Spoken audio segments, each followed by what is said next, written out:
Lecture 14, covariant derivative of one form, omega j. Now, step 1, start with the scalar function, phi is equal omega j vj. Attention, j here is dummy index, so phi is a scalar. Say this is the inner product. This leads to a scalar function. And the covariant of phi is partial derivative of xi, phi, there's a repeat, substitute phi over here. You see, you can notice that there is no Christoffel symbols here. Why? Because a scalar like temperature, you see, this does not, it does not have direction. So that's just a function, okay? So this is relation 1. Step 2, apply the product rule, Leibniz rule. You see, this I developed the product rule here. This will be Vj partial respect to xi omega j plus omega j partial respect to xi of Vj. Just applied the product rule from calculus. Now recall that covariant derivative of the Vj is partial respect to xi Vj. Now this Christoffel symbol here, you see, because a vector, it has a direction. So it changed when I moved one point to another one on the space. So here, another point, Vj is the contravariant component which belongs to the tangent vector space. You see, this is important here. This contravariant component is expressed like this. So that just from here, this implies that partial respect to xi Vj, this is covariant derivative of Vj. This is, I repeat, the Christoffel symbol over here, V alpha, with a minus sign. You see, because I'm express only this term over here. You see? Now, this term over here. That's why we have a minus sign there. Now, substitute into 2, this gives. You see, there's equation 2. I substitute 1 and 2 into 2. This gives partial respect to xi of the phi, which is a scalar. This is Vj partial xi omega j plus omega j, the covariant, okay, of this a covariant derivative of Vj. I just copy from here and I plug over here. I copy from here and substitute there. So this is equation 3. That's important now. You see that you see here that you have, in this case, this is I component here, which is free index, okay? I is free index on the left-hand side. I over here is free index, okay? Also, I is a free index. So that's a relation 3. Now, attention. Omega j V alpha, this case, the Christoffel symbols I alpha j. Attention now. You see, I want to appear just here Vj.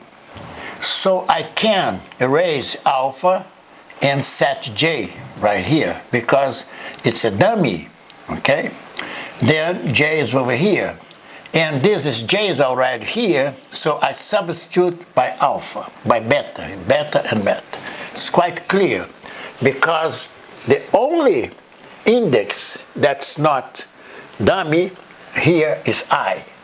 So I can play with these dummy indices, okay? That's quite clear. Now, substituting into 3, this yields. I obtain this and substitute in relation 3.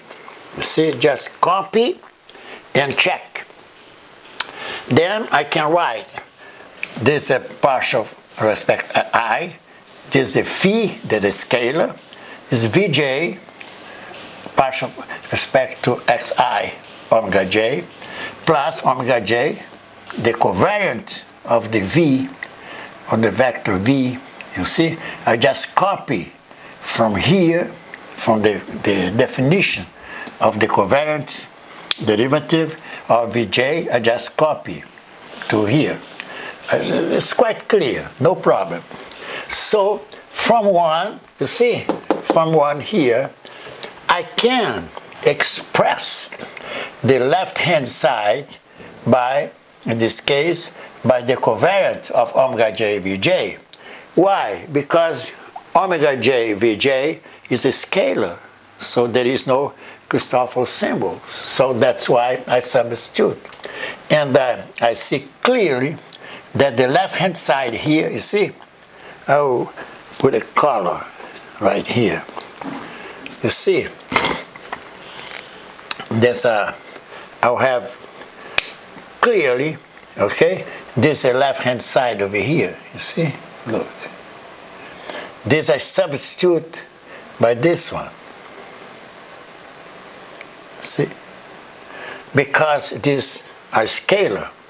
So then I repeat the right-hand side right over here. So then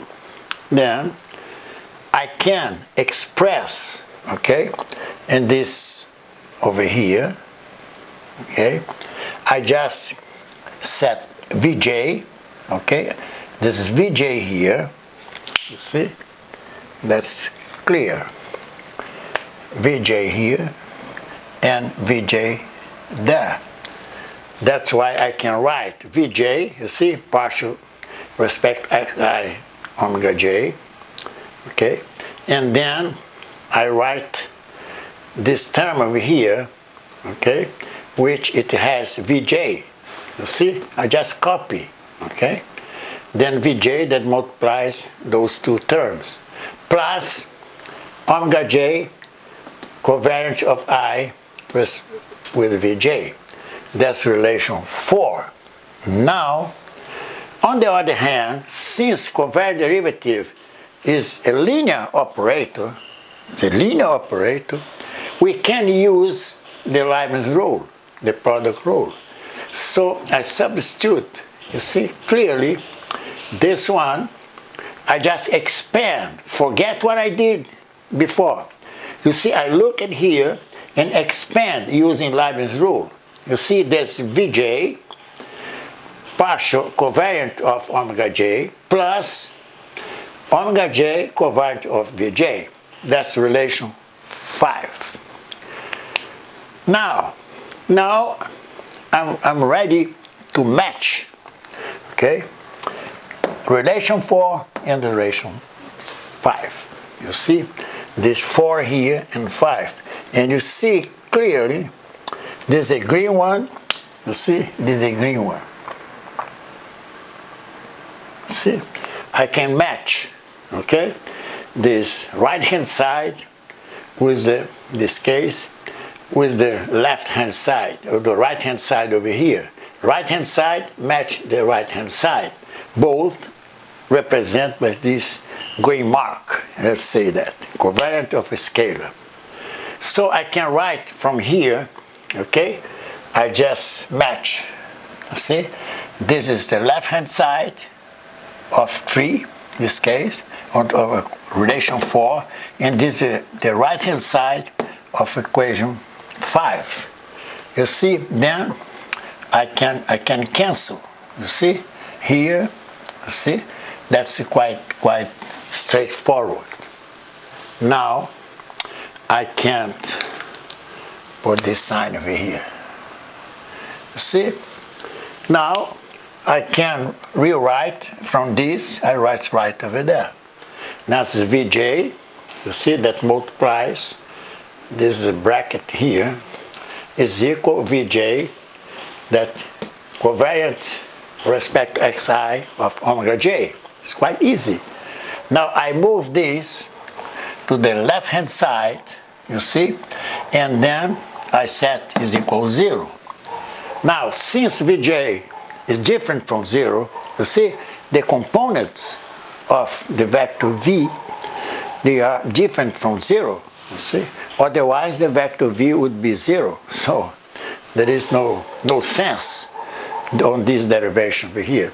So since Vj is different from 0, then I can set the bracket is equal 0, and then the covariant derivative of omega j is, in this case, partial xi of omega j minus omega beta, the Christoffel symbols beta ij.